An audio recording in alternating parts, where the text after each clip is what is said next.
Have you ever felt like a story you've been told is missing the best parts? That there's a deeper, stranger, more wondrous layer waiting just beneath the surface?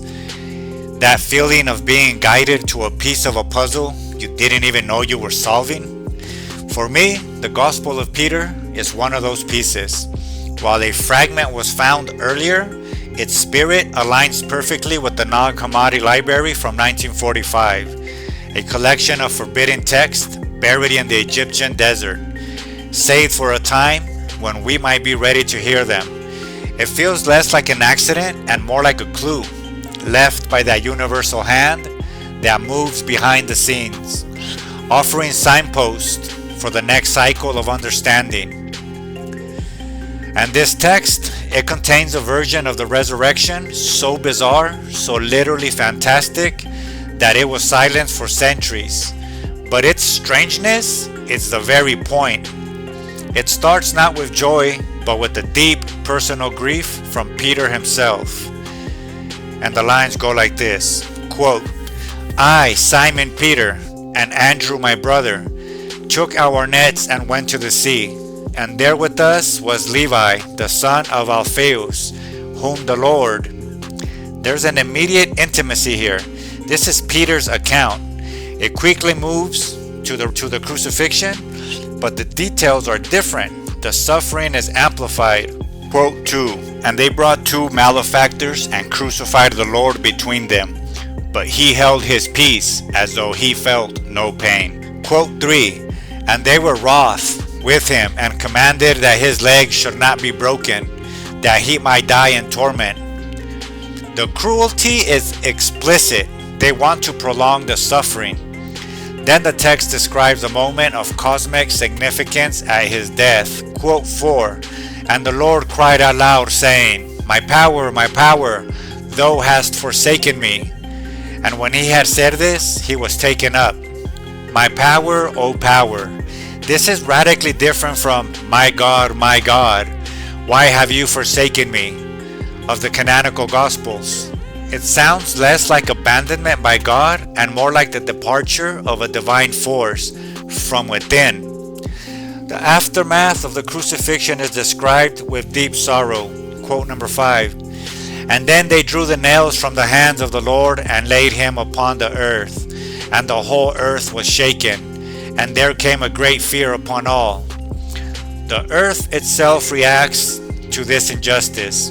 Quote 6 says, "Then the sun shone forth, and it was found to be the 9th hour. Even the natural order, which had gone dark, returns to normal. The Jews and elders, afraid, ask a favor from Pilate."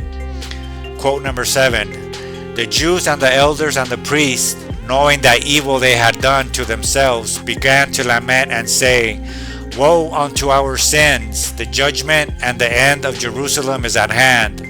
They know. They feel the weight of their actions immediately. Quote 8, "But Pilate gave then Petronius the centurion with soldiers to watch the sepulchre, and with them came the elders and scribes to the sepulchre. So the stage is set, the tomb is sealed and guarded, and then the impossible happens. The resurrection account in the gospel is unlike any other." Quote 9, "And in the night when the Lord's day was drawing on, as the soldiers kept watch two and watch, there came a great sound in the heavens." The sound from heaven, this is an event. Quote number 10, "And they saw the heavens open and two men descend from thence, shining with a great light and drawing near unto the sepulchre. Two luminous beings, not one angel." Quote 11, "And that stone which was put at the door rolled away of itself and made way in part, and the sepulchre was opened, and both the young men entered it." The stone moves by itself. This is automatic, divine action. Now, the guard wake up the Roman centurion.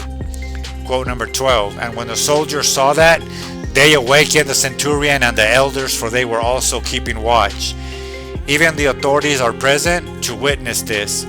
Quote 13, "As they were declaring what things they had seen, they saw again 3 men come forth from the sepulchre, and 2 of them sustaining the third, and a cross following them.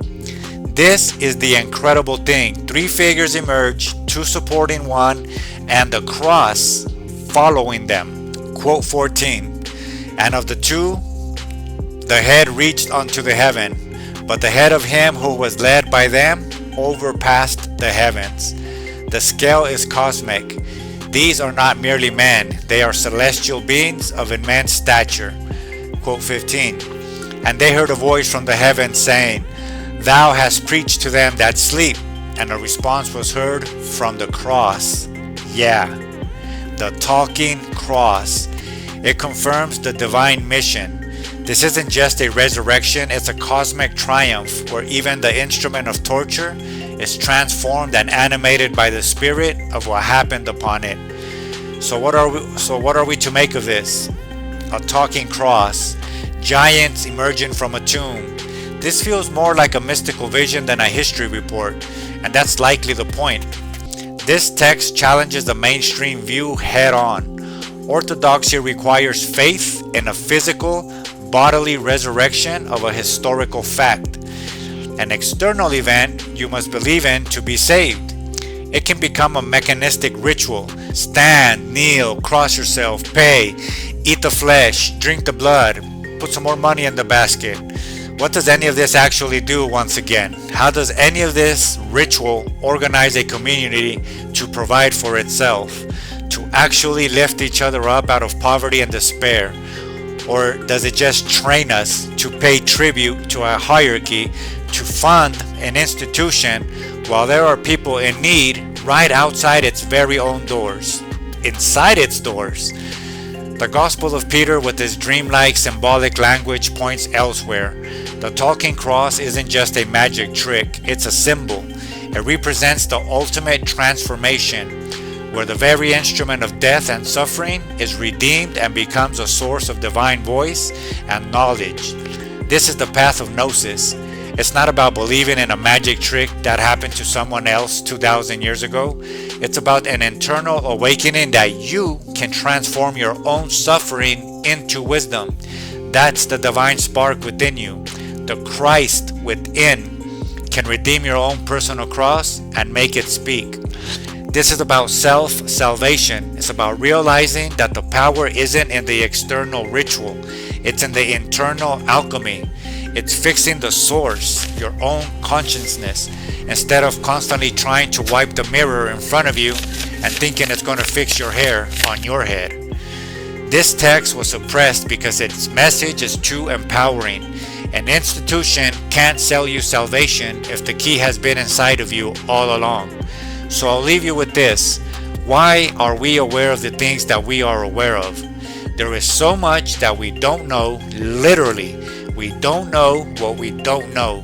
So why does this pattern, this strange story of a talking cross, find its way into our awareness? Maybe it's not about believing in a literal walking, talking piece of wood. Maybe it's a nudge, a signpost asking you to look at your own life and ask, what in me needs to be transformed? What in me, even the parts that have caused pain, can be redeemed and given a voice? What wants to be resurrected within us?